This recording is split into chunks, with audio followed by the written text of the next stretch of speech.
ఈరోజు లోకేష్ బాబు సుమారు యువగలం ద్వారా 3331 కిలోమీటరు మరి పాదయాత్ర రాష్ట్ర వ్యాప్తంగా రాష్ట్రం అంతా కూడా తిరిగి వారి యొక్క నాయకత్వ పటిమను కూడా పూర్తి చేసుకున్నటువంటి ప్రూవ్ చేసుకున్నటువంటి పరిస్థితి కూడా అందరూ గమనించాలని చెప్పి ఈ సందర్భంగా తెలియజేస్తున్నాను. కనుకనే తెలుగుదేశం పార్టీకి నాయకత్వం అటు అనుభవం ద్వారా చంద్రబాబు నాయుడు గారి ద్వారా అలాగే యువ నాయకత్వం లోకేష్ బాబు ద్వారా ఉందని చెప్పి తెలియజేస్తూ మాకు పూర్తి విశ్వాసంతో ప్రతి ఒక్క తెలుగుదేశం పార్టీ నాయకుడు ఉన్నారని చెప్పి ఈ సందర్భంగా తెలియజేస్తున్నాం.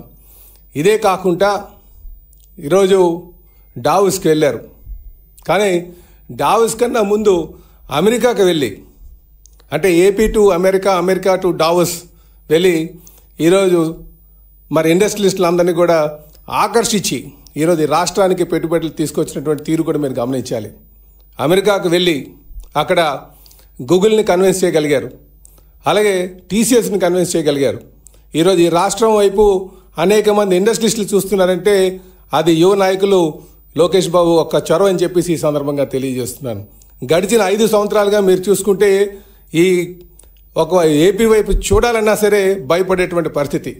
అందుకనే మన లోకేష్ బాబు చెప్పినటువంటి మాట కూడా మనం గమనించాలి.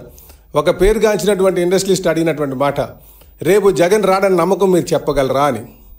ఇది ప్రజలందరూ కూడా ఆలోచించాలి. ఇది చాలా లోతైనటువంటి మాట. ఎందుకంటే గడిచిన 5 సంవత్సరాలుగా ఒక విద్వాంసు పాలన, ఇండస్ట్రియలిస్టులు వస్తే వాళ్ళని బెదిరించడం, వాళ్ళ దగ్గర కమిషన్ కోసం మాట్లాడింది. ఈ తీరునంతా కూడా ఒక ఏపీ బ్రాండ్ ఇమేజ్ని పాడు చేసే విధంగా గత 5 సంవత్సరాలుగా వైసీపీ పాలకులు చేసినటువంటి తీరు మరి మనం గమనించాల్సినటువంటి అవసరం ఉంది. ఈరోజు చాలా ఉత్సాహంగా చాలా మన వైపు ఇండస్ట్రియలిస్టులు అందరూ కూడా చూస్తున్నారని చెప్పేసి మీకు తెలియజేస్తున్నా. కనుకనే రాబోయే రోజుల్లో యువ నాయకులు లోకేష్ బాబు ఒక సారథ్యంలో మరి మంచిగా మా తెలుగుదేశం పార్టీ కుటుంబ సభ్యుల యొక్క సపోర్ట్తో ఈ రాష్ట్రాన్ని అన్ని విధాలుగా అభివృద్ధి చేస్తారని చెప్పేసి ఈ సందర్భంగా తెలియజేస్తున్నాను. ఈ మాట ఎందుకు చెప్తున్నానంటే తండ్రికి తగ్గ తనయుడిగా ఈరోజు డావోస్లోకి వెళ్ళి మాట్లాడుతున్నటువంటి పరిస్థితి అందరూ కూడా చూశారు. గత పాలకులు డావోస్కి వెళ్ళినప్పుడు చలి ఎక్కువగా ఉంది కనుక వెళ్ళలేదు, లేకపోతే ఇక్కడ అంతా ఏదో షో వర్క్ చేయడానికి వెళ్ళేవారు తప్ప ఎక్కడ కూడా సీరియస్గా చేసినటువంటి పరిస్థితి లేదు. కానీ ఈరోజు డావోస్లోకి వెళ్ళిన తర్వాత అక్కడ తండ్రికి తగ్గ తనయుడిగా అక్కడ వారి యొక్క తీరు మనందరూ కూడా గమనించాలని చెప్పి ఈ సందర్భంగా తెలియజేస్తున్నాను. అదేవిధంగా ఈరోజు పార్టీలో నాయకత్వం యొక్క నమ్మకాన్ని మా పార్టీ క్యాడర్ యొక్క నమ్మకాన్ని చేకూర్చుకుంటూ ముందుకు వెళ్తున్నటువంటి తీరు, అలాగే ఆయన పాలనా దక్షతతో ఆయన శాఖకు సంబంధించి ఆయన చేస్తున్నటువంటి పనితీరుని కూడా ఈరోజు ప్రజలు గమనిస్తున్నారని చెప్పేసి తెలియజేస్తున్నాను. ఈరోజు పార్టీలో ఉన్నటువంటి ప్రతి కార్యకర్త ఎంతో నమ్మకంగా లోకేష్తో ఉన్నారు. అదేవిధంగా ప్రజలు కూడా ఆయనకి శాఖ పట్ల ఉన్నటువంటి శ్రద్ధని ప్రతి ఒక్కరు కూడా గమనిస్తారని చెప్పి ఈ సందర్భంగా తెలియజేస్తున్నా. ఇదే సందర్భంలో మరి ముఖ్యంగా ఈరోజు స్టీల్ ప్లాంట్ కోసం కూడా మాట్లాడాల్సిన అవసరం ఉంది. ఎందుకంటే ఆయన యోగాలం పాదయాత్రలో మేము టెంట్ ఆయనకి నైట్ బస ఏర్పాటు చేసింది స్టీల్ ప్లాంట్లోనే. స్టీల్ ప్లాంట్ క్వార్టర్స్ దగ్గరే ఓపెన్ ఏరియాలో ఏర్పాటు చేసాం.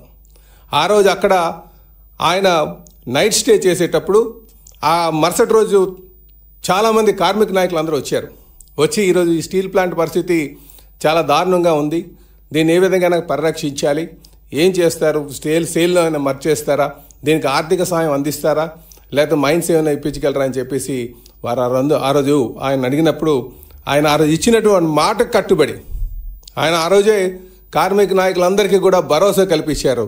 మేము అధికారంకి వచ్చిన తర్వాత ఈ ప్లాంట్ని మేము పరిరక్షిస్తామని చెప్పేసి ఆ రోజు ఇచ్చినటువంటి మాటకు కట్టుబడి ఈరోజు ముఖ్యమంత్రి గారి చొరవతో కేంద్రం మీద ఒత్తిడి తీసుకొచ్చి అలాగే ఎన్డీఏ పార్ట్నర్స్ అందరూ సమిష్టిగా కలిసి సుమారు 11,440 కోట్లు తీసుకురావడం జరిగింది. ఈరోజు ప్లాంట్ను పరిరక్షించడం జరిగిందని చెప్పి ఈ సందర్భంగా తెలియజేస్తున్నాం.